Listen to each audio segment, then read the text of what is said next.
الحمد لله رب العالمين، والصلاة والسلام على سيد المرسلين محمد وعلى آله وصحبه أجمعين، أما بعد. أعوذ بالله من الشيطان الرجيم. بسم الله الرحمن الرحيم. اقرأ باسم ربك الذي خلق، خلق الإنسان من علق.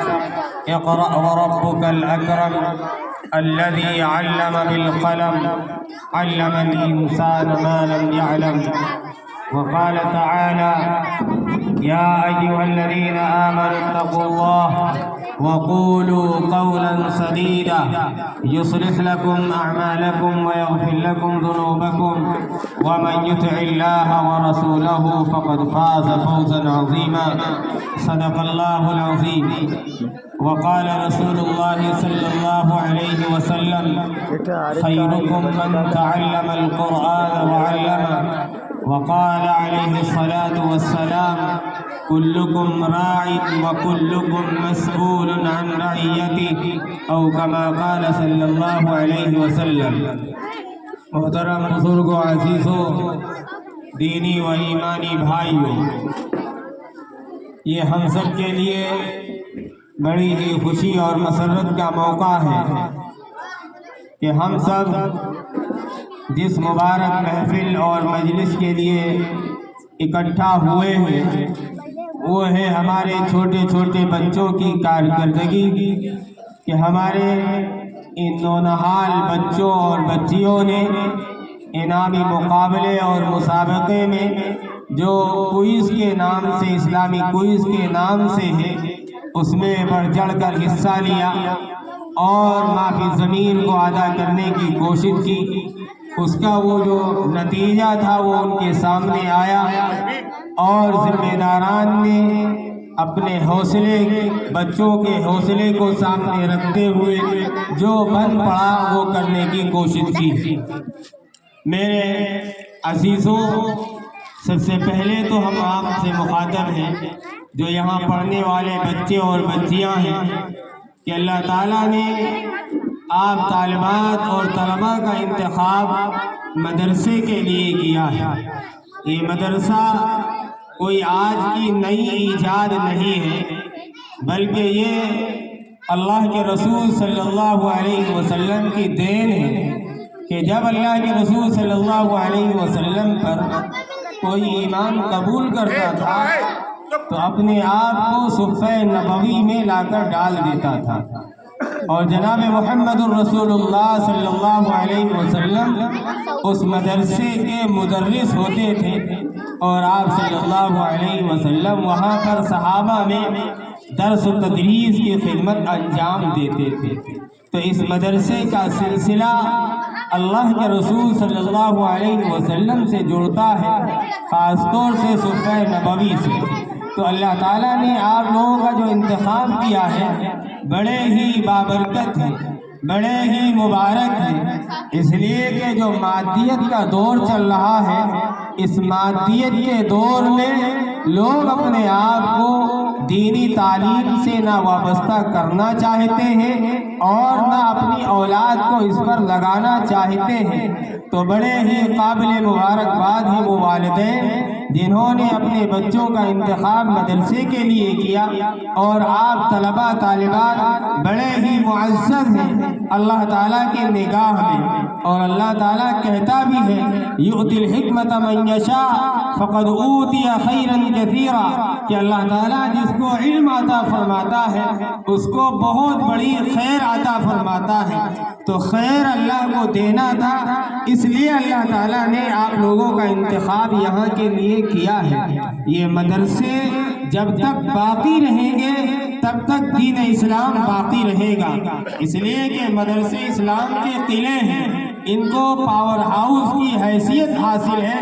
جیسے بجلی پاور ہاؤس سے تقسیم ہوتی ہے، اسی طرح مدارس سے دین علم اس کو تقسیم کیا جاتا ہے. ایمان یہاں سے نکلتا ہے، دین علوم یہاں سے نکلتے ہیں. اگر ہم اپنے آپ کو ان دینی علوم سے وابستہ نہیں کریں گے تو وہ دن دور نہیں ہے کہ جیسے کہ ہمارے پاس سارے علوم تھے، ایک وقت ایسا آیا ہے کہ سارے علوم کے ماہر مسلمان ہوا کرتے تھے، لیکن اب ایسا دور چل رہا ہے کہ سارے علوم مسلمانوں سے چھین لیے گئے ہیں۔ اگر آج بھی ہم نہیں جاگیں تو کب جاگیں گے؟ تو اللہ تعالیٰ نے ان مدارس کو جو برقرار رکھا ہے، ان کی بقا اور ان کا تحفظ یہ مسلمانوں سے وابستہ ہے، مسلمان قوموں سے وابستہ ہے۔ ہماری مسلمان قوم ایسی قوم ہے کہ وہ اپنی اولاد کے لیے ساری چیزیں قربان کرنے کے لیے تیار ہو جاتی ہے، اس کے لیے چاہتی ہے بنگلے ہو جائے، اس کے لیے چاہتی ہے پراپرٹی ہو جائے، لیکن وہ یہ نہیں سوچتی ہے کہ اس کے پاس ایک اعلیٰ تعلیم ہو جائے۔ ہم اپنی اولاد کو اگر دینی تعلیم سے وابستہ نہیں کریں گے تو آج ہمارے اور آپ کے سامنے موبائل ہے، فیس بک ہے، واٹس ایپ ہے اور یوٹیوب پہ ہے، نہ جانے کتنی چیزیں ہم اور آپ دیکھتے ہیں کہ ہماری وہی مائیں اور بہنیں، ہماری وہی بچیاں، ہمارے وہی بچے جن کو دین کا سپاہی ہونا چاہیے تھا، جن کو دین کا مجاہد ہونا چاہیے تھا، آج وہ غیروں کے ہتھ کنڈے لگ گئے ہیں اور اپنا ایمان بیچ رہے ہیں، اپنے ایمان کا سودا کر رہے ہیں۔ ہماری بچیاں ارتداد کا شکار ہو رہی ہیں، ہماری مائیں اور بہنیں جن کی شادیاں ہو چکی ہیں وہ آج ارتداد کا شکار ہو رہی ہیں۔ اس کا سبب اگر ڈھونڈا جائے تو مدارس کے اندر تعلیم نہ دینے کی وجہ ہے۔ آج ہمارا ایمان اتنا کمزور ہو گیا ہے کہ اگر کوئی ہمارے ایمان پر ڈاکہ ڈالنا چاہتا ہے، ہمارے ایمان کا سودا کرنا چاہتا ہے تو ہم بڑی معمولی قیمت میں بک جاتے ہیں۔ اس لیے مدارس کی بڑی اہمیت ہے، بڑے کردار ہیں، اور آج نہ جانے کیا ہو گیا ہے کہ ہم بڑی بڑی ڈگریاں حاصل کرنے کے لیے بڑے بڑے کالجز کا رخ کرتے ہیں، اور نتیجہ کیا ہوتا ہے کہ اگر دیکھا جائے تو کسی میں مسلمان آگے نہیں ہے۔ آپ سرکاری ملازمتیں جتنی بھی ہیں سب میں دیکھ لیجئے، آٹے میں نمک کے برابر مسلمانوں کا اگر اس میں حصہ ہے کہا جائے تو ہو سکتا ہے، ورنہ وہ بھی نہیں ہے۔ ہر جگہ ہمارے غیر سبقت کر رہے ہیں، تو اگر ہم دنیاوی تعلیم حاصل کر کے ایک رکشہ چلانے والے بن رہے ہیں، ایک ڈرائیور بن رہے ہیں، تو پھر ہماری اس تعلیم سے کیا حاصل ہے؟ ہمیں تو بننا وہ چاہیے تھا کہ ہم منبر رسول پہ کھڑے ہوتے، ہمارے گھروں کے اندر حافظ قرآن ہوتے، ہمارے گھروں کے اندر عالم دین ہوتے، اور فخر محسوس کرتے کہ ہمارے سینے میں وہ ایمان ہے، ہمارے سینے میں وہ علم ہے جو جناب محمد الرسول اللہ صلی اللہ علیہ وسلم لے کر آئے ہیں۔ اللہ کے رسول صلی اللہ علیہ وسلم پر غار حرا کے اندر آیات نازل ہوتی ہیں، اور آپ صلی اللہ علیہ وسلم کو نہ نماز کا حکم دیا جاتا ہے، نہ زکوٰۃ کا حکم دیا جاتا ہے، نہ صدقہ خیرات کا حکم دیا جاتا ہے، کسی بھی عبادت کا حکم نہیں دیا جاتا ہے۔ سب سے پہلے اگر جناب محمد الرسول اللہ کو کوئی حکم دیا جاتا ہے تو اقرا کا حکم دیا جاتا ہے، پڑھیے۔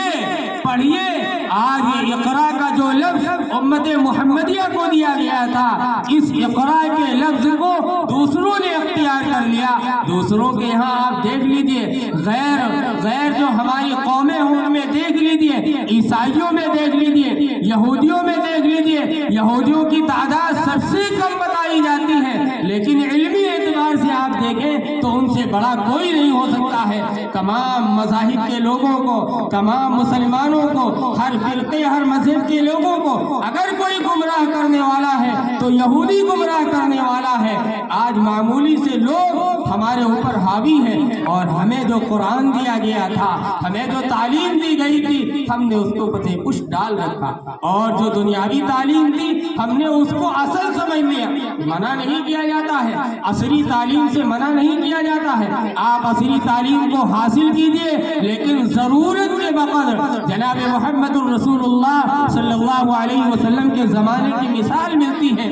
آپ صلی اللہ علیہ وسلم عرض کرتے ہیں کہ ہمارے پاس یہودیوں کے خطوط آتے تھے، اور میں یہودیوں کا